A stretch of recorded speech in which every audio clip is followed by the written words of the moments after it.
Այսօր մենք ուսումնասիրենք եվրոպական պատմության ամենալրեցված բարդ գլուխներից մեկը բազմակնությունը միջնադարում, դրա նախնական արմատները, դրսևորումները թագավորների ու գյուղացիների շրջանում այն դանդաղ գործընթացը, որով միակնությունը դարձավ գերիշխող նորմ արմուտքում։ Նախքան տեսանյութը շարունակելը, հիշեք բաժանորդագրվել ալիքին սրա նման ավելի շատ վավերագրական պատմությունների համար։ Քիչ ավելի քան 1000 տարի առաջ, այն հողերում, որոնք այսօր անվանում ենք Եվրոպա, մի հզոր տղամարդ արթնացավ մի կնոջ կողքին, ով իր գինը չէր։ Դա գաղտնի գապ չէր թաքնված ամրոցի մութ անկյուններում։ Դա հայտնի էր, ընդունված, նույնիսկ սպասելի։ Միջնադարյան պալատների քարե միջանցքներում, ջահերով լուսավորված սրահներում, որտեղ ազնվականները կնքում էին պայմանագրեր դաշինքներ հյուսում, ամուսնության կանոնները շատ տարբեր էին նրանցից, որոնք մենք գիտենք այսօր։ Այն, ինչ այսօր կհամարվեր անհավատարմություն կամ սկանդալ, այն ժամանակ իշխանության գործիք էր, դիվանագիտության միջոց շատ դեպքերում դարավոր օրենքներով ու ավանդույթներով պաշտպանված պրակտիկա։ Հասկանալու համար, թե ինչպես էր միջնադարյան Եվրոպան վերաբերվում բազմակի ամուսնական միությունների հարցին, պետք է հետ գնալ ժամանակի մեջ, անցնել կրոնական, քաղաքական ու սոցիալական փոխակերպումների դարերով անցնել մի ճանապարհ, որը մեզ կտանի հին գտակարանի էջերից մինչ քրիստոնեության մեծ ժողովների հրամանագրերը անցնելով Սկանդինավիայի սառցե ֆյորդերով, Իռլանդիայի կանաչ բլուրներով մուսուլմանական Պիրենեյան թերակղզու շողշողուն պալատներով։ Սա մի պատմություն է իշխանության, հավատքի, ցանկության վերահսկողության մասին, այն մասին, թե ինչպես են հասարակությունները կառուցել քանդել սիրո ու ամուսնության կանոնները դարերի ընթացքում։ Եվ այն սկսվում է բուն միջնադարից շատ ավելի առաջ։ Մերձավոր Արևելքի հնագույն հողերում, հազարամյակներ առաջ, քան որ է ասպետ իր սուրը կբարձրացներ եվրոպական թագավորի անունով, սուրբ գրությունները, որոնք հիմք պիտի դառնային աշխարհի 3 խոշորագույն գրոնների համար, արդեն բնականon կերպով նկարագրում էին բազմաթիվ կանայք ունենալու պրակտիկան։ Հին գտակարանում հրեաների քրիստոնյաների համար սուրբ գրքում ամենահարգված դեմքերից ոմանք ապրում էին ամուսնական այնպիսի կարգավորումներով, որոնք ներառում էին մի քանի կանայք։ Աբրահամը, որը համարվում է 3 միաստվածական գրոնների նահապետը, ուներ գլխավոր կին Սարան, հարջ Հագարը, որից ծնվեց Իսմայելը։ Աստվածաշնչյան պատմությունը չի դատապարտում այս միությունը։ Ընդհակառակը, այն ներկայացվում է որպես մեծ ծրագրի մաս, որպես Աստծո կողմից օրհնված մարդու կյանքի բնականon ընթացք։ Հակոբը Աբրահամի թոռը, ել ավելի հեռուն գնաց։ Նա ամուսնացավ 2 քույրերի Լիայի Ռաքելի հետ, զավակներ ունեցավ նա 2 աղախիններից Բաղայից ու Զելփայից։ Նրա 12 որդիներից սկիզբ առան Իսրայելի 12 ցեղերը,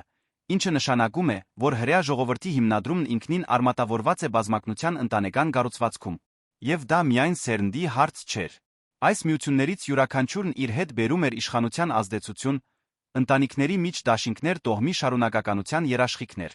Այնուամենայնիվ, ամենանշանակալի դեպքը Դավիթ թագավորի, հատկապես նրա որդի Սողոմոնի դեպքն է։ Դավիթը, որը գրություններում նկարագրվում է որպես Աստծո սրտով մարդ, իր կյանքի ընթացքում ունեցել է մի քանի կանայք, որոնց թվում էին Մեղքողը, Աբիգիան, Բերսաբեն։ Այս ամուսնություններից յուրաքանչյուրն ուներ քաղաքական, ռազմավարական բաղադրիչ։ Բայց հենց Սողոմոնն էր, որ այս պրակտիկան հասցրեց ծայրահեղության։ Ըստ թագավորած առաջին գրքի Սողոմոնն ուներ 700 արքայական արյուն ունեցող կին 300 հարջ։ Այս թվերը, թե կարող են պարունակել գրական չափազանցության որոշակի աստիճան, արտացոլում են պատմական իրականությունը, որտեղ ամուսնությունը նախարաջ դիվանագիտության գործիք էր։ Հարան ազգերի արքայադուստրերի հետ ամուսնանալը դաշինքներ կնքելու, հակառակորդ ժողովուրդների միջ խաղաղություն երաշխավորելու թագավորության ազդեցություն առանց պատերազմի ընդլայնելու միջոց էր։ Բազմակնությունն այս համատեքստում չէր դիտվում որպես հեշտասիրություն կամ անբարոյականություն։ Դա ռազմավարություն էր։ Դա կառավարում էր։ Դա իշխանության լեզուն էր թարգմանված ամուսնական կապերի։ Այս ավանդույթները խորապես արմատավորվեցին մերձավոր Արևելքի հասարակություններում, աստիճանաբար ազդեցին այն ժողովուրդների վրա, որոնք պիտի կազմեին Եվրոպայի մշակութային կրոնական հիմքը։ Երբ քրիստոնեությունը սկսեց տարածվել հռոմեական աշխարհում Քրիստոսից հետո առաջին դարից սկսած, այն իր հետ գրում էր այդ գրությունների ժառանգությունը։ Սակայն նոր կրոնական շարժումը բերում էր նա տղամարդու կնոջ հարաբերությունների արմատական վերաիմաստավորում։ Ավետարանները նոր գտակարանի կենտրոնական տեքստերը համեմատաբար քիչ են խոսում բուն ամուսնության մասին։ Հիսուս Քրիստոսը, ըստ աստվածաշնչյան պատմությունների, համեմատաբար անտարբեր էր բազմակնության հարցում։ Նա դատապարտում էր շնությունը, խրախուսում էր չբաժանվել, բայց ուղղակի արգելք չէր սահմանել բազմաթիվ կանայք ունենալու դեմ։ Քրիստոսի մահից հետո տասնամյակների ընթացքում գրված Պողոս Տարսոնացու թղթերում էր, որ միակնության պաշտպանությունը սկսեց ստանալ ավելի հստակ ուրվագծեր։ Պողոսը գրում էր, որ քրիստոնյաները չպետք է բաժանվեն, որ նրանք, ովքեր բաժանվում են, չպետք է նորից ամուսնանան, որ ամուսնությունից դուրս սեռական հարաբերությունները դատապարտելի են։ Եպիսկոպոսների սարկավագների համար պահանջն էլ ավելի հստակ էր։ Նրանք պետք է լինեին մեկ կնոջ ամուսին։ Պողոսյան այս ուղեցույցները ցանեցին այն փոփոխության սերմերը, որոնց վերջնական հաստատման համար դարեր կպահանջվեին։ Քրիստոնեական եկեղեցու առաջին հայրերը հաջորդ դարերում աշխատեցին քրիստոնեությունը հեռացնել հրեական ավանդույթներից, որոնք դեռ ընդունում էին բազմակնությունը։ Աստիճանաբար միակնությունը սկսեց ներկայացվել ոչ միայն որպես հանձնարարական, այլ որպես ամուսնության աստվածային մոդել։ Մեկ տղամարդու մեկ կնոջ միությունը սկսեց խորհրդանշել Քրիստոսի իր եկեղեցու սուրբ հարաբերությունները մի հզոր փոխաբերություն, որը միակնությանը տալիս էր աննախադեպ աստվածաբանական գշիր։ Երբ 4-րդ դարի սկզբին Կոստանդիանոս կայսրը ընդունեց քրիստոնեությունը, այս փոխակերպումը ստացավ ինստիտուցիոնալ ուժ։ Քրիստոնյա Հռոմը սկսեց օրենքով արգելել երկկնությունը, սահմանափակեց ամուսնալուծության հնարավորությունները, իրավաբանորեն անհնար դարձրեց միաժամանակ կին հարճ ունենալը։ Միակնությունը դադարում էր լինել կրոնական իդեալ, դառնում էր պետական օրենք։ Բայց մագաղաթի վրա գրված օրենքները միշտ չէ, որ համապատասխանում են պալատների սրահներում, հզորների սենյակներում ապրվող իրականությանը։ Եվ հենց այստեղ է պատմությունը դառնում իսկապես հրապուրիչ։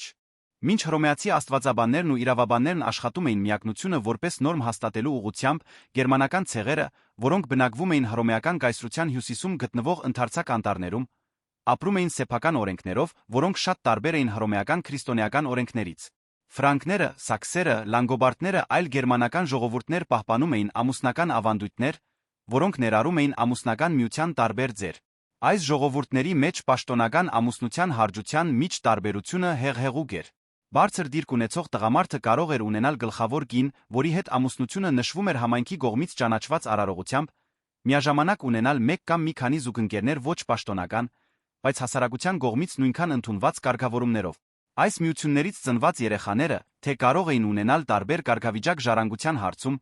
պարտադիր չէ, որ պիտակավորվեին։ Գործնականում գոյություն ուներ բազմակի զուգընկերների համակարգ, որը գործում էր ըստ տեղական նորմերի, այլ ոչ թե Հռոմի եկեղեցու դոգմաների։ Երբ այս գերմանական ժողովուրդները սկսեցին քրիստոնեություն ընդունել 5-րդ դարից սկսած, լարվածություն առաջացավ նրանց նախնական ավանդույթների նոր կրոնական պահանջների մեջ։ Ֆրանկների դարձը, օրինակ, լուսաբանող դեպք է։ Քլոդվիգ Թագավորն ընդունեց քրիստոնեությունը մոտ 496 թվականին հիմնականում իր կնոջ Կլոտիլդայի ազդեցությամբ, բայց կրոնական դարձը չնշանակեց ամուսնական սովորույթների անմիջական փոփոխություն։ Ֆրանկները շարունակեցին պահպանել բազմակնության պրակտիկան սերունդներ շարունակ քրիստոնեության ընդունումից հետո։ Եկեղեցին այդ ժամանակաշրջանում դեռ կառուցում էր իր հեղինակությունը, բավարար ուժ չուներ իր կանոնները պարտադրելու թագավորներին ու ռազմիկներին, որոնք վերահսկում էին ընդարձակ տարածքներ, ահեղ բանակներ։ Արդյունքը եղավ բանակցությունների հարմարեցման մի երկար ժամանակաշրջան, որտեղ եկեղեցին ամբիոններից քարոզում էր միակնություն, մինչդեռ հզորները շարունակում էին ապրել իրենց սեփական կանոններով։ Ոչ մի օրինակ ավելի լավ չի լուսաբանում այս հակասությունը, քան Կարլոս Մեծի կյանքը այն մարդու, ով 800 թվականի Սուրբ Ծննդյան օրը պիտի թագադրվեր որպես հռոմեացիների կայսր, սկիզբ դնելով այն ամենին, ինչը հետագայում կգոչվեր սրբազան հռոմեական կայսրություն։ Կարլոս Մեծը իր կենսագիրների կողմից հիշվում է ոչ միայն որպես ահեղ ռազմիկ հմուտ կառավարիչ, այլ որպես ամուսնական մեծ ախորժակ ունեցող մարդ։ Ըստ Էյնհարթի այն կենսագրի, ով ապրել է կայսեր կողքին, մանրամասն գրել նրա կյանքը, Կարլոս Մեծը իր կյանքի ընթացքում պաշտոնապես ամուսնացել է առնվազն 4 անգամ։ Նրա առաջին հայտնի հարաբերությունը ֆրանկ կնոջ Հիմիլտրութայի հետ էր, որի կապը ապագա կայսեր հետ պատմական աղբյուրներում նկարագրվում է տարբեր կերպ, մեկ որպես հարջություն, մեկ որպես ոչ պաշտոնական ամուսնություն։ Հիմիլտրութայից Կարլոս Մեծն ունեցավ մի որդի Պիպին անունով, որը հայտնի դարձավ որպես Պիպին Գուզ, հետագայում պիտի մասնակցեր իր հոր դեմ ուղղված դավադրությանը։ 770 թվականին Կարլոս Մեծը պաշտոնապես ամուսնացավ Դեզիդերատայի հետ, ով լանգոբարդների թագավոր Դեզիդերիոսի դուստրն էր։ Այս միությունը հստակ քաղաքական էր, նպատակ ունենալով դաշինք կնքել ֆրանկների լանգոբարդների միջ։ Սակայն ամուսնությունը տեց 1 տարուց մի փոքր ավելի։ Կարլոս Մեծը մերժեց Դեզիդերատային, ամուսնացավ Հիլդեգարդի հետ, ով սուաբիական ազնվական էր, որից նա ունեցավ 9 զավակ մի ամուսնության ընթացքում, որը տեց մինչ Հիլդեգարդի մահը 783 թվականին։ Բայց նույնիսկ Հիլդեգարդի հետ ամուսնության ժամանակ Կարլոս Մեծը պահպանում էր զուգահեռ հարաբերություններ։ Սաքսոնական ծագում ունեցող Գերսուինդա անունով մի կին դարձավ նրա հարջը մոտ 773 թվականին, նրան պարգեց մի դուստր Ադալտրութային։ Մեկ այլ հարջ Մադելգարդան նրան տվեց մեկ դուստր Ռուոդհայտին, որը ծնվեց 775 թվականին։ Հիլդեգարդի մահից հետո Կարլոս Մեծը նորից ամուսնացավ, այս անգամ արելյան ֆրանկ ազնվական Ֆաստրադայի հետ։ Էյնհարթը Ֆաստրադայի մեծ երկրպագու չէր նրան նկարագրելով որպես գեղեցիկ, բայց դաժան, ակնարկելով, որ նրա դաժանությունը դավադրությունների ու ապստամբությունների պատճառ է դարձել, ներառյալ 792 թվականին Պիպին Գուզի ապստամբությունը։ Ֆաստրադան մահացավ 794 թվականին։ Կարլոս Մեծը վերջին անգամ ամուսնացավ ալեմանական ծագում ունեցող Լյուդգարդի հետ։ Երբ Լյուդգարդը մահացավ 800 թվականին, կայսրը այլս պաշտոնապես չամուսնացավ, բայց իր կյանքի վերջին տարիներին ունեցավ մի շարք հարճեր։ Էյնհարթը նշում է նրանցից առնվազն 4-ին Գերսուինդային, Ռեգինային, Ադալինդային, Մադելգարդային։ Ռեգինան Ադալինդան Կարլոս Մեծին պարգեցին երկուական որդի կայսեր ճանաչված զավակների ընդհանուր թիվը հասցնելով մոտ 20-ի։ Կայսրին շրջապատող եկեղեցականները անտարբեր չմնացին այս իրավիճակին։ Վետտի Ռայխենաուացի անունով մի վանական նույնիսկ պատմել է մի տեսիլքի մասին, որտեղ Կարլոս Մեծը տանջվում էր հանդերձյալ կյանքում իր սեռական գործունեության պատճառով, բայց կայսեր կենդանության օրոք եկեղեցին աչք էր փակում նրա ամուսնական կարգավորումների վրա։ Կարլոս Մեծը չափազանց հզոր էր, չափազանց առատաձեռն եկեղեցու հանդեպ չափազանց կարևոր քրիստոնեության տարածման համար, որպեսզի եպիսկոպոսներն ու վանահայրերը համարձակվեին բացահայտորեն արձակատվել նրա հետ։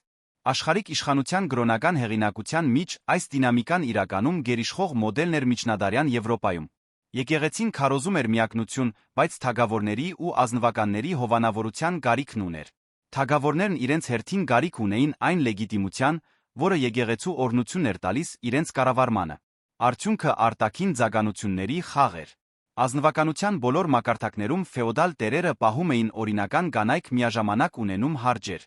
Այս զուգահեռ միություններից ծնված երեխաները գոչվում էին ապօրինածիններ, բայց նրանցից շատերը կարևոր պաշտոններ զբաղեցրին եկեղեցում, բանակում, վարչակազմում։ Հենց Կարլոս Մեծի ընտանիքում նրա հարճերից ծնված որդիները կրթություն ստացան ուղղորդվեցին դեպի եկեղեցական կարիերա։ Մինչ այս դինամիկան զարգանում էր արմտյան քրիստոնեության սրտում, Եվրոպայի հյուսիսային սառցե հողերում սկանդինավյան ժողովուրդների շրջանում ծաղկում էր ամուսնական ավանդույթների մեկ այլ համակարգ։ Վիկինգները, ինչպես հայտնի դարձան նորվեգական ռազմիկներն ու ծովագնացները, որոնք ահաբեկում հիացնում էին Եվրոպան 8-ից 11-րդ դարերում, ապրում էին սեփական սոցիալական ու իրավական օրենքներով, որտեղ խիստ միակնությունը նորմ չէր։ Նորվեգական հասարակության մեջ պաշտոնական ամուսնությունը գոյություն ուներ կարևոր իրադարձություն էր շրջապատված ծեսերով ու ընտանիքների միջ բանակցություններով։ Արարողությունը գոչվում էր քբվեջունֆն կամ երբեմն քբվեջունֆն տերմիններ, որոնք նշանակում էին հարսի քայլք կամ հարսի գնում։ Ամուսնությունը նախարաջ պայմանագիր էր ընտանիքների միջ, որը ներառում էր բանակցություններ օժիտի, սեփականության ժառանգության իրավունքների շուրջ։ Սակայն պաշտոնական ամուսնության գողքին հարճությունը լայնորեն ընդունված էր կիրառվում էր, հատկապես բարձր դիրք ունեցող տղամարդկանց շրջանում։ Նորվեգական հասարակության մեջ հարճը գոչվում էր նյաբեդրթուն ուներ ճանաչված կարգավիճակ, թե ավելի ցածր, քան գլխավոր գնոջինը։ Նա ապրում էր տղամարդու տանը, նրա երեխաները կարող էին ժառանգել հորից, եթե նա ճանաչեր նրանց, նա ինքը վայելում էր որոշակի իրավական պաշտպանություն։ Դա գաղտնի կամ ամոթալի հարաբերություն չէր։ Դա սոցիալական ինստիտուտ էր իր սեփական կանոններով։ Իսլանդական սագաները միջնադարյան նորվեգական մշակույթի մեծ պատմողական տեքստերը լի են հարճության բարձր կարգավիճակ ունեցող տղամարդկանց բազմակի զուգընկերների մասին հիշատակումներով։ Հարալդ Գեղավարսի սագան, որը պատմում է 9-րդ դարում նորվեգյան միավորած թագավորի կյանքը, պարզապես նշում է, որ Հարալդ թագավորն ուներ շատ կանայք թվարկում է նրանցից 3-ին։ Այս պատահական, գրեթե անփույթ հիշատակումը ցույց է տալիս, թե որքան ընդունված էր այդ պրակտիկան այդ հասարակության մեջ։ Օտարերկրյա ճանապարհորդներն ու միսիոներները, ովքեր այցելել են սկանդինավյան հողեր, նույնպես արձանագրել են այս սովորույթները։ Արաբ դեսպան Ահմադ իբն Ֆադլանը, ով 10-րդ դարում Վոլգա գետի ափին հանդիպել էր այսպես կոչված ռուսներին սկանդինավյան ծագում ունեցող մի ժողովրդի, մանրամասն նկարագրել է նորվեգացիների սովորույթները, ներառյալ բազմաթիվ զուգընկերներ պահելու նրանց պրակտիկան։ Նորվեգական բազմակնության պատճառները բազմաթիվ էին։ Մի հասարակության մեջ, որտեղ պատերազմը մշտական էր, իսկ տղամարդկանց մահացությունը բարձր, բազմաթիվ զուգընկերներ, հետաբար, բազմաթիվ ժառանգներ ունենալը գոյատման ռազմավարություն էր արիստոկրատական տոհմերի համար։ Որքան շատ զավակներ ունենար ռազմիկ առաջնորդը, այնքան մեծ էին շանսերը, որ նրանցից գոնե մեկը ողջ կմնար իր հողերը ժառանգելու տոհմը շարունակելու համար։ Բացի այդ, կանանց հարճերի թիվը, որ տղամարդը պահում էր, նրա սոցիալական կարգավիճակի հարստության ուղղակի ցուցիչ էր։ Բազմաթիվ զուգընկերներ պահելը պահանջում էր զգալի միջոցներ, քանի որ տղամարդը օրինականորեն պարտավոր էր կերակրել նրանց բոլորին, ինչպես նա նրանց երեխաներին։ Հետաբար, բազմակնությունը որոշակի իմաստով տնտեսական սոցիալական ուժի ցուցադրություն էր։ Սա սակայն ստեղծում էր զգալի խնդիր ավելի ցածր կարգավիճակ ունեցող տղամարդկանց համար։ Եթե առաջնորդներն ու արիստոկրատները մենաշնորհում էին կանանց անհամաչափ թիվ բազմակնության հարճության միջոցով, ապա սովորական տղամարդկանց համար մնում էր ավելի քիչ թվով հասանելի զուգընկերներ։ Որոշ ժամանակակից հետազոտողներ պնդում են, որ հասանելի կանանց այս պակասը այն գործոններից մեկն էր, որը մղեց վիկինգների արշավանքներին։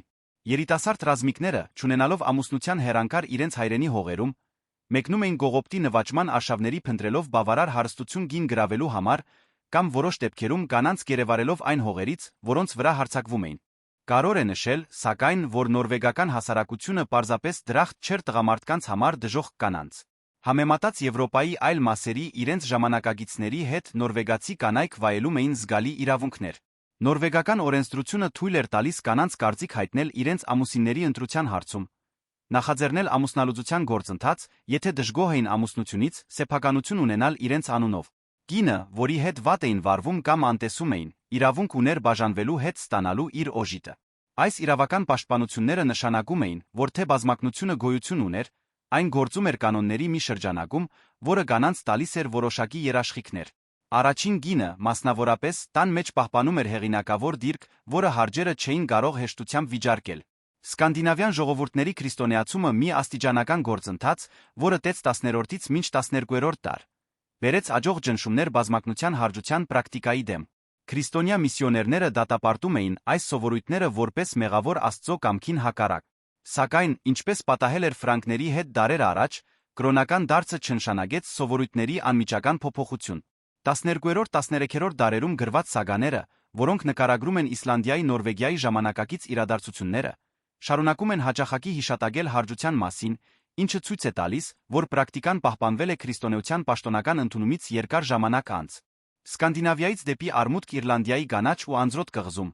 ծաղկում էր մեկ այլ եզակի իրավական սոցիալական համակարգ, մի համակարգ, որը զարմանալի ձևով մարտահրավեր էր նետում մայրցամաքային քրիստոնեության նորմերին։ Միջնադարյան Իռլանդիան կառավարվում էր աշխարհիկ օրենքների մի ամբողջությամբ, որը հայտնի էր որպես Բրեհոնյան իրավունք (KBT), մի իրավական համակարգ, որը պահպանվում մեկնաբանվում էր պրոֆեսիոնալ իրավաբանների կողմից, որոնց կոչում էին բրեհոններ։ Այս օրենքները, որոնք գոյություն ունեին եկեղեցու կանոնական օրենքներին զուգահեռ, որոնք միայն մասամբ ստվերվեցին 1169 թվականի նորմանդական ներխուժմամբ, կարգավորում էին առօրյա կյանքի բոլոր ասպեկտները, ներառյալ ամուսնությունը։ Իռլանդական ամուսնության մասին ամենակարևոր իրավական տեքստը Ջ.Տ.Տ.Ն է կամ զույգերի օրենքը, որը գրվել է մոտ 700 թվականին, նկարագրում է իռլանդական օրենքով թույլատրված ամուսնական միության տարբեր տեսակները։ Ջ.Տ.Տ.Ն ճանաչում էր միության առնվազն 9 տարբեր ձեր սկսած հավասար կարգավիճակ ունեցող զուգընկերների միջ պաշտոնական ամուսնությունից մինչ ժամանակավոր անցումային կարգավորումներ։ Այս բազմազանությունը արտացոլում էր տղամարդկանց կանանց հարաբերությունների նկատմամբ պրագմատիկ ճկուն մոտեցում, որը շատ տարբեր էր այն խստությունից, որը եկեղեցին փորձում էր պարտադրել։ Բազմակնությունը բացահայտորեն ընդունված էր բրեհոնյան իրավունքի ներքո։ Տղամարդը, ով ուներ բավարար միջոցներ, կարող էր ունենալ մեկից ավելի կին, թե առաջին կինը, որը հայտնի էր որպես գլխավոր կին, վայելում էր ավելի բարձր կարգավիճակ հատուկ իրավունքներ։ Երբ տղամարդը տուն էր բերում երկրորդ կնոջը, առաջին կինը իրավունք ուներ 3 օրվա ընթացքում արտահայտել իր դժգոհությունը բավականին ֆիզիկական ձևով առանց կրելու զգալի իրավական հետանքներ,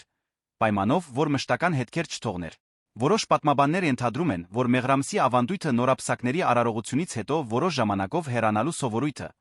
կարող է իր արմատներն ունենալ հենց այս պրակտիկայի մեջ որպես նոր գնոջը առաջինի բարկությունից պաշտպանելու միջոց այդ հարմարվողականության շրջանում։ Գայլական տան մեջ սովորական հարջերը ավելի ցածր կարգավիճակ ունեին, քան ցանկացած կին, բայց այնուամենայնիվ ստանում էին իրավական պաշտպանություն այն տղամարդու տանը, որի հետ հարաբերությունների մեջ էին։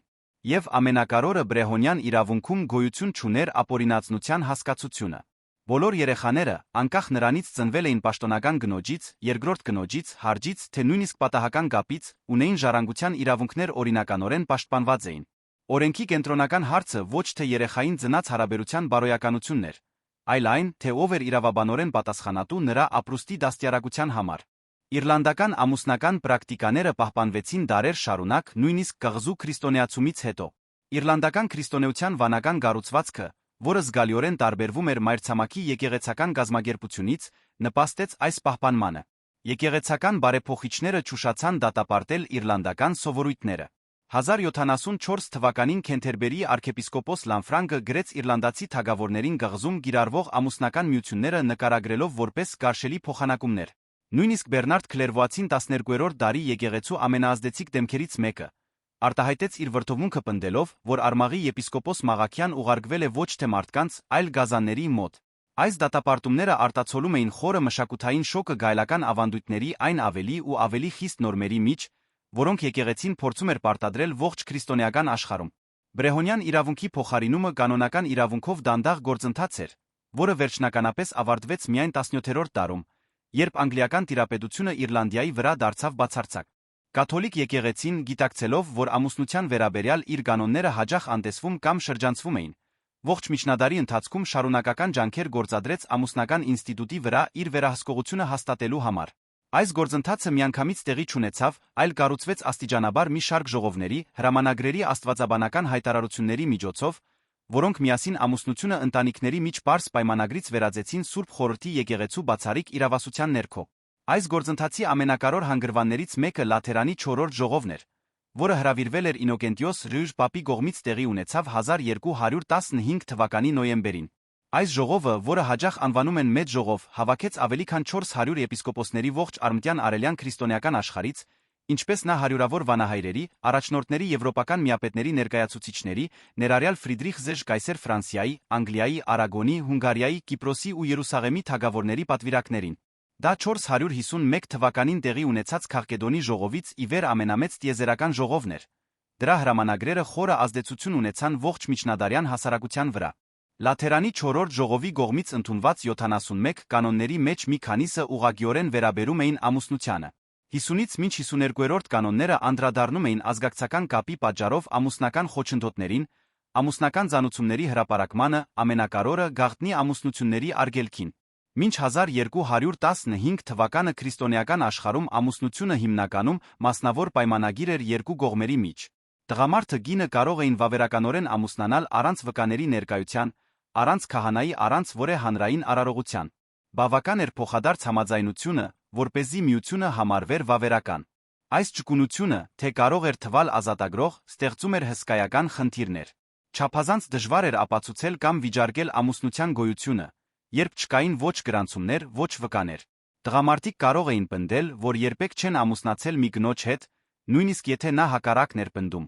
Եվ ընդհակառակը, ինչ որ մեկը կարող էր պնդել նախկին ամուսնության գոյության մասին, նոր միությունը կանխելու համար։ Լաթերանի 4-րդ ժողովը փորձեց լուծել այս խնդիրները պահանջելով, որ ամուսնությունները նախապես հրապարակայնորեն հայտարարվեն,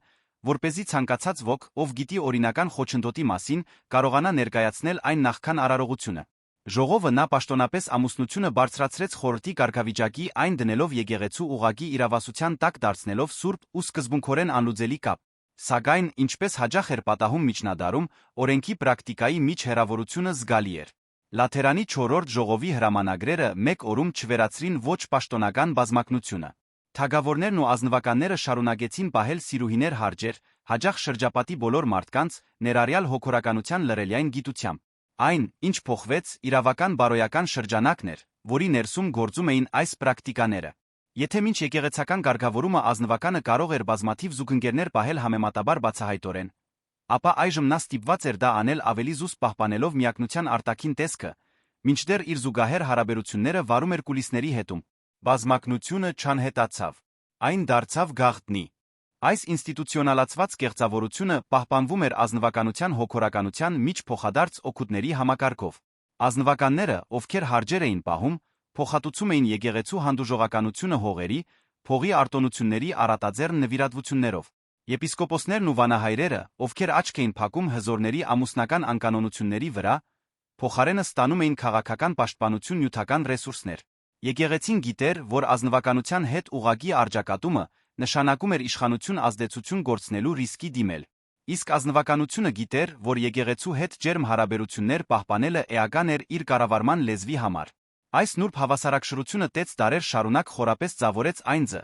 որով միջնադարյան հասարակությունը վերաբերվում էր ամուսնության, սեռականության իշխանության հարցերին։ Մինչ արմտյան քրիստոնեական աշխարհը գողմնորոշվում էր այս ներքին հակասությունների մեջ, Եվրոպայի հարավում մուսուլմանական տիրապետության տակ գտնվող Պիրենեյան թերակղզու տարածքներում գործում էր ամուսնության ընտանեկան կազմակերպման մի բոլորովին այլ մոդել։ Պիրենեյան թերակղզու մուսուլմանական նվաճումը, որը սկսվեց 711 թվականին Վեստգոթերի թագավոր Ռոդրիգոյի պարտությամբ,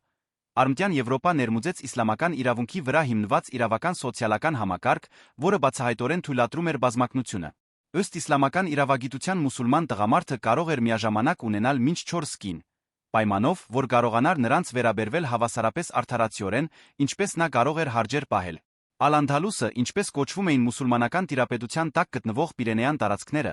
դարձավ 3 տարբեր կրոնական ամուսնական ավանդույթների համակեցության տարածք քրիստոնեական, որը քարոզում էր միակնություն, հրեական, որը գործնականում ընդունել էր միակնությունը, բազմակնությունը կախված մշակութային համատեքստից, իսլամական, որը օրինականորեն թույլատրում էր բազմակնությունը։ Այսքան տարբեր ավանդույթների համակեցությունը նույն տարածքում բացահայտում էր միջնադարյան Եվրոպան շատ ավելի բազմազան բարդ, քան սովորական պարզեցումներն են հուշում։ Սակայն բազմակնության պրակտիկան Ալ-Անդալուսում ավելի բարդ էր,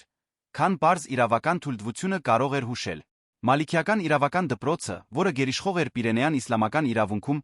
թույլ էր տալիս կանանց իրենց ամուսնական պայմանագրերում ներառել կետեր, որոնք արգելում էին իրենց ամուսիններին երկրորդ կին կամ երկարատ հարջեր ունենալ։ Այսպիսով, հենց իրավական համակարգի միջոցով մուսուլման կանայք Ալ-Անդալուսում կարող էին զգալի վերահսկողություն իրականացնել իրենց ամուսնական կյանքի վրա։ Գործնականում բազմակնությունը ավելի տարածված էր կառավարող վերնախավի խալիֆների, էմիրների մեծ տերերի շրջանում, քան ընդհանուր բնակչության մոտ։ Կորդովայի օմայան խալիֆները, ովքեր կառավարում էին Ալ-Անդալուսը իր ամենամեծ փառքի շրջանում, հաճախ ամուսնանում էին տարբեր ծագում ունեցող կանանց հետ, ներառյալ քրիստոնյա արքայադուստրերը Պիրենեան ծագում ունեցող ստրկացված կանայք որպես իրենց դինաստիական ռազմավարության մաս։ Խալիֆ Ալ-Հաքամ Ժեժի մայրը, օրինակ, Պիրենեան ծագում ունեցող Մարջան անունով մի ստրկուհի էր, իսկ նրա որդի Հիշամ Ալ-Մոայադի մայրը բասկ ստրկուհի Սուբհը։ Այս ամուսնությունները միջմշակութային միությունները սոցիալական բարդ դինամիկայի մաս էին, որտեղ կրոնը, էթնիկ պատկանելությունը իշխանությունը հյուսվում էին այնպիսի ձևով, որոնք մարտահրավեր էին նետում պարզ կատեգորիաներին։ Մուսուլմանական վերնախավի անդամների քրիստոնյա կանանց միջ ամուսնությունները հազվադեպ չէին Ալ-Անդալուսում։ Այս միությունները ծառայում էին որպես դիվանագիտության գործիքներ դաշինքներ կնքելով հարավի մուսուլմանական թագավորությունների թերագղզու հյուսիսի քրիստոնեական թագավորությունների միջ։ Մեծ ռազմական առաջնորդ Ալ-Մանսուրը, ով փաստացի կառավարում էր Ալ-Անդալուսը 10-րդ դարի վերջին, որպես կին ստացել էր մի քանի քրիստոնյա արքայադուստրեր առաջարկված հյուսիսի թագավորների կողմից որպես նրա ռազմական արշավանքները մեղմելու միջոց։ Բանու Քասի ընտանիքը վերին սահմանների մուսուլման կառավարիչները, մուսուլմանների քրիստոնյաների միջ միջդինաստիական ամուսնությունների մեկ այլ ուշագրավ օրինակ է։ Քրիստոնյա ժամանակագիրների համար, ովքեր հետում էին այս պրակտիկաներին, մուսուլմանական բազմակնությունը սկանդալի մշտական աղբյուր էր։ Միջնադարյան հակաիսլամական տրակտատների հեղինակները հաճախ վկայագոչում էին բազմակնությունը որպես իսլամի ենթադրյալ անբանականության ապացույց։ Այս բացասական տեսակետը մեծամասամբ մուսուլմանական ավանդույթների կանխամտածված չհասկանալու այն բանի ճանաչման մերժման արդյունք էր, որ նմանատիպ պրակտիկաներ գոյություն ունեին քողարկված ձով հենց քրիստոնեության ներսում։ Պիրենեան թերագղզում նման բազմազան ամուսնական ավանդույթների համակեցությունը բացահայտող հեռանկար է տալիս միջնադարյան Եվրոպայի մշակութային բարդության վերաբերյալ։ Նույն մայրցամաքում գոյակցում էին իրավական համակարգեր, որոնք բացահայտորեն թույլատրում էին բազմակնությունը, որոնք պաշտոնապես արգելում էին այն, բայց գործնականում հանդուրժում էին, որոնք այն կարգավորում էին սեփական նորմերով։ Հրեական համայնքները, օրինակ, հակված էին ընդունելու գերիշխող հասարակության պրակտիկաները, քրիստոնեական տիրապետության տակ գտնվող հրեաները հիմնականում կիրառում էին միակնություն, մինչդեռ մուսուլմանական տիրապետության տակ գտնվողները ավելի մեծ հակում էին ցուցաբերում բազմակնության նկատմամբ։ Այս հարմարվողականությունը լուսաբանում է, թե ինչպես են ամուսնական պրակտիկաները ձևավորվում ոչ միայն կրոնական պատվիրաններով, այլ սոցիալական ու մշակութային ճնշումներով։ Երբ մենք առաջ ենք գնում դեպի միջնադարի վերջին դարերը, քրիստոնյա Եվրոպայում միակնությունը որպես բացարձակ նորմ հաստատելու գործընթացը աստիճանաբար ուժեղացավ։ Եկեղեցին շարունակեց հրապարակել հրամանագրեր կանոնակարգեր, որոնք նպատակ ունեին վերահսկել ամուսնության յուրաքանչյուր ասպեկտ սկսած ազգակցական կապի կանոններից, որոնք արգելում էին միությունները հարազատների միջ, մինչ քահանայի վկաների ներկայությամբ կատարվող հանրային արարողությունների պահանջը։ Աստվածաբանները, ինչպիսիք էին Ալբերտ Մեծը, Թովմա Ակվինացին, Դունս Սկոտը, զարգացրին ամուսնության աստվածաբանությունը քննարկելով ամուսնական միության խորհրդավոր բնույթը դրա վավերականության պայմանները։ Թովմա Ակվինացին նրանցից ամենաազդեցիկը, պնդում էր, որ ամուսնությունը իսկապես խորհուրդ է, որ փոխադարձ համաձայնության հենց ակտը աստվածային շնորհ է հաղորդում ամուսիններին։ Այս սահմանումը միակնությունը բարձրացրեց այնպիսի աստվածաբանական մակարդակի, որը ցանկացած շեղում դարձնում էր ոչ միայն իրավական խախտում, այլ մեղք միության հենց սուրբ բնույթի դեմ։ Բյուզանդական կայսրությունը նույնպես պահպանեց միակնությունը որպես իրավական նորմ, բայց իրականությունը ավելի բարդ էր։ Կայսրերը կարող էին նորից ամուսնանալ գնոջ մահից հետո, թե երրորդ-չորրորդ ամուսնությունները ավելի ու ավելի վատ էին դիտվում։ Հարջեր պահելը հազվադեպ չէր բյուզանդական վերնախավի շրջանում ցույց տալով, որ նորմի պրակտիկայի միջ լարվածությունը բացառիկ չէր արմուտքի համար։ Արմտյան Եվրոպայում միակնության հաստատման գործընթացը գագաթնագետին հասավ արդեն միջնադարից նոր ժամանակների անցման փուլում Տրիդենտի ժողովով, որը տեղի ունեցավ 1545-1563 թվականներին։ Թե ժամանակագրորեն այն տեղավորվում է նոր դարաշրջանում, Տրիդենտի ժողովը խորապես դրոշմված էր այն հարցերով, որոնք իրենց արմատներն ունեին միջնադարյան շրջանում։ Ժողովի կենտրոնական շարժառիթներից մեկը բողոքական բարեփոխումներին ռեֆորմացիային պատասխանելն էր, որը մարտահրավեր էր նետել եկեղեցու հեղինակությանը տարբեր հարցերում, ներառյալ ամուսնությունը։ Հետաքրքիր է, որ նույնիսկ բողոքական բարեփոխիչների մեջ կային ոմանք, ովքեր կասկածի տակ դրեցին բազմակնության բացարձակ արգելքը։ Մարտին Լյութերը իր որոշ գրվածքներում ընդունում էր, որ Աստվածաշունչը բացահայտորեն չի դատապարտում բազմակնությունը, թե նա այն բացահայտորեն չէր պաշտպանում։ Ֆիլիպ Ժ. Հեսսենի Լանդգրաֆը, որը Լյութերի հիմնական դաշնակիցներից էր, բարեփոխիչներից թույլտվություն ստացավ կնքելու երկրորդ ամուսնություն, մինչդեռ առաջինը դեռ ուժի մեջ էր։ Մի սկանդալ, որը ցնցեց բողոքական շարժումը։ Տրիդենտի ժողովը պատասխանեց այս հարցերին վճռականությամբ։ Իր Ֆիցփիլզ հրամանագրով, որը հրապարակվեց 1563 թվականին, ժողովը սահմանեց, որ ամուսնությունները վավերական լինելու համար պետք է կատարվեն ծխատեր քահանայի առնվազն 2 վկաների ներկայությամբ։ Գաղտնի ամուսնությունները, որոնք դարեր շարունակ իրավական բացթողում էին եղել, պաշտոնապես անվավեր ճանաչվեցին։ Ժողովը նա միանշանակ վերահաստատեց, որ ամուսնությունը անլուծելի խորհուրդ է մեկ տղամարդու մեկ կնոջ միջ բացահայտորեն դատապարտելով բազմակնությունը որպես հերետիկոսություն։ Այս որոշումները ներկայացնում էին մի գործընթացի գագաթնագետը, որը սկսվել էր ավելի քան 1000 տարի առաջ, երբ եկեղեցու առաջին հայրերը սկսեցին պաշտպանել միակնությունը որպես ամուսնության աստվածային մոդել։ Բայց նույնիսկ Տրիդենտից հետո իրականությունը շարունակեց մնալ բազմերանգ։ Պաշտոնական բազմակնությունը վերածվել էր քրիստոնյա Եվրոպայում։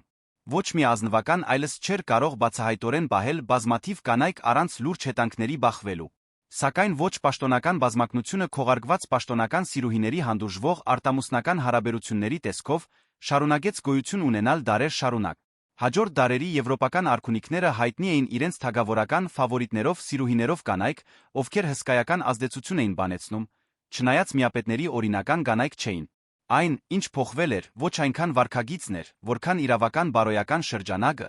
որի ներսում այդ վարքագիծը մեկնաբանվում էր։ Միջնադարյան հարջը, որն ուներ ճանաչված կարգավիճակ, փոխարինվեց ժամանակակից սիրուհով, որի գոյությունը պաշտոնապես հերկվում էր, բայց լայնորեն հայտնի էր։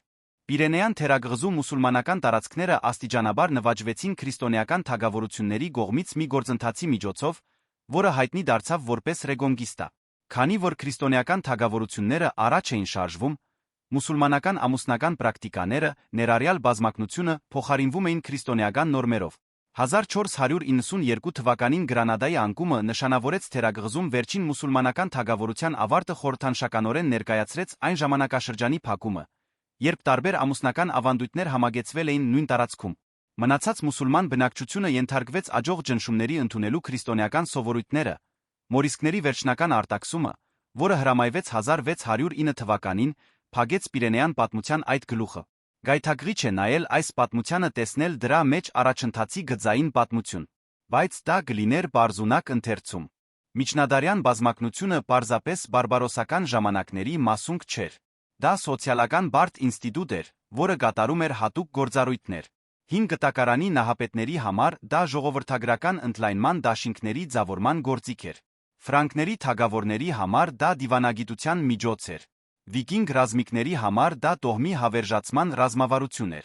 Ալ-Անդալուսի խալիֆների համար դա կարգավիճակի արտահայտություն էր տարբեր էթնիկ խմբերի միջ ինտեգրման մեխանիզմ։ Իռլանդիայի գայլական առաջնորդների համար դա ժառանգներ երաշխավորելու ձեր։ Յուրաքանչյուր համատեքստում բազմակնությունը գործում էր սեփական կանոններով դրամաբանությամբ, որոնք իմաստ ունեին այն սոցիալական շրջանակում, որտեղ այն տեղավորված էր։ Միակնությունն իր հերթին չհաստատվեց պարզապես այն պատճառով, որ բարոյապես գերազանց էր։ Այն ամրապնդվեց ինստիտուցիոնալ կառուցման երկար գործընթացի միջոցով։ Եկեղեցին փորձում էր վերահսկել սեռականությունը վերարտադրությունը որպես իր բարոյական կարգավորման ծրագրի մաս։ Աստվածաբանները միակնության մեջ գտան Քրիստոսի իր եկեղեցու միջ հարաբերությունների փոխաբերությունը։ Իրավաբանները ամուսնության ձագերբման մեջ տեսան ժառանգության վեճերը լուծելու միջոց։ Իսկ կառավարիչները հասկացան, որ միակնության համակարգը, սահմանափակելով օրինական ժառանգների թիվը, նվազեցնում էր հաջորդականության հակամարտությունները։ Միակնությունը սոցիալական կառույց էր, որը ծառայեց բազմաթիվ շահերի ամրապնդվեց տարբեր սոցիալական ուժերի միջ դարեր տած բանակցությունների միջոցով։ Միջնադարյան բազմակնության պատմությունը մեզ ստիպում է առերեսվել ամուսնության մասին որոշակի համոզմունքների հետ։ Այն մեզ ցույց է տալիս, որ երկու զուգընկերների միջ բացառիկ միությունը երկարատ պատմական գործընթացի արդյունք է ձևավորված կրոնական, քաղաքական մշակութային ուժերով։ Այն մեզ հիշեցնում է, որ ընդունելի-անընդունելի միջ սահմանները մարդկային ստեղծագործություններ են, որոնք փոխվում են ժամանակի ընթացքում։ Եվ այն մեզ հրավիրում է նայել անցյալին ոչ թե դատողությամբ, այլ հետաքրքրասիրությամբ ընդունելով, որ այլ դարաշրջանների մարդիկ ապրում էին մերից տարբերվող տրամաբանությամբ։ Ամրոցներն այժմ ավերակ են, իսկ միջնադարյան թագավորների ու քահանաների ձայները գորել են դարերի մեջ։ Բայց այն հարցերը, որոնց նրանք բախվել են սիրո, իշխանության հավատարմության մասին, շարունակում են ապրել։ Յուրաքանչյուր հասարակություն կառուցում է այդ հարցերի իր սեփական պատասխանները, դրանցից ոչ մեկը վերջնական չէ։ Միակնությունը, որը մենք ժառանգել ենք միջնադարից, շարունակում է զարգանալ, վերափոխվել։ Եվ գուցե սա է այս ճանապարհորդության ամենամեծ դասը, որ մարդկային ինստիտուտները, որքան էլ ամուր թվան, միշտ ընթացիկ կառույցներ են ձևավորված յուրաքանչյուր դարաշրջանի կարիքներով ու հակասություններով։ Այս փոխակերպման առաջին նշանները, որոնք տեսանելի էին Պողոս Տարսոնացու նամակներում, Մարմին ստացան Լաթերանի ժողովի հրամանագրերով իրենց ամբողջական արտահայտությունը գտան Տրիդենտի ժողովի որոշումներում։ Բայց այս հանգրվանների մեջ կար երկիմաստությունների մի հսկայական տարածք, որտեղ թագավորները պահում էին լուր հարեմներ, եպիսկոպոսները աչք էին փակում հզորների անկարգությունների վրա,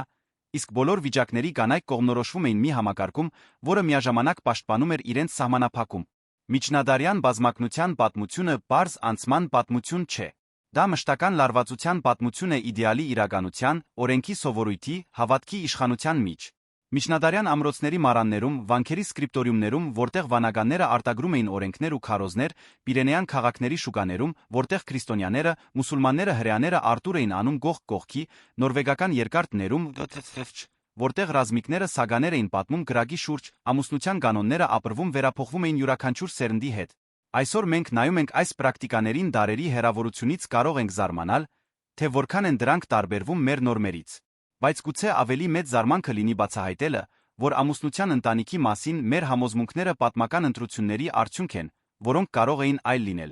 Միակնությունը, որը մենք բնական ենք համարում, կառուցվել է քար առ քար, հրամանագիր առ հրամանագիր, ամբիոնի գահի միջ ավելի քան 1000 տարվա ընթացքում։ Եվ այսպիսով մենք հասանք անցյալի միջանցքներով մեկ ճանապարհորդության ավարտին։ Եթե ժամանակի միջով այս ուղղությունը արթնացրեց ձեր հետաքրքրասիրությունը, եթե թագավորների, հարջերի, հնագույն օրենքների մոռացված ավանդույթների մասին այս պատմությունները ստիպեցին ձեզ մտածել այն մասին, թե ինչպես են հասարակությունները կառուցում իրենց կանոններն ու ճշմարտությունները, ապա այս զրույցը շարունակելու լավագույն ձը պարզ է։ Բաժանորդագրվեք ալիքին, միացրեք ծանուցումների զանգակը, որպեսզի բաց չթողնեք հաջորդ վավերագրական պատմությունները։ Յուրաքանչյուր դրվագ մի բաց դուր է դեպի մարդկային պատմության մեկ այլ գլուխ։ Դեռ շատ գլուխներ կան ուսումնասիրելու։ Թողեք ձեր մեկնաբանությունը պատմելով, թե այս պատմության որ կողմն ամենաշատը գրավեց ձեր ուշադրությունը, որ ժամանակաշրջանը կամ քաղաքակրթություն կցանկանայիք ավելի լավ ճանաչել,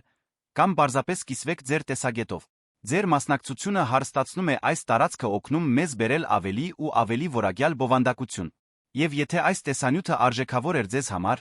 կիսվեք դրանով մեկի հետ, ով նույնպես հիանում է պատմությամբ նրա անսպասելի շրջադարձերով։ Մինչ հաջորդ ճանապարհորդությունը, շնորհակալություն մեզ մինչ այստեղ ուղեկցելու համար։